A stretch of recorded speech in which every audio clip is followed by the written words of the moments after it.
Ericsson on multikultuurne ettevõte ja kuna meil juba töötab nii palju välismaalasi, meil on kokku 47 erinevat rahvust selle aasta alguse seisuga ja sellest tulenevalt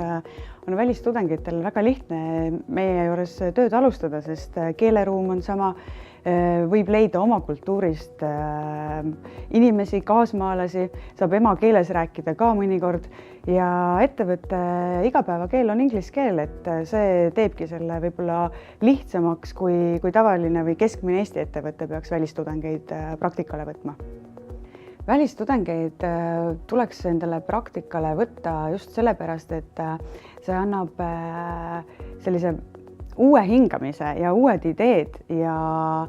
ka teistsuguse mõtlemise, et kuna maailm on pidevas muutumises, siis me ei saa paigale jääda ja mõelda, et Eesti tudengeid jagub kõigile, et ei jagu ja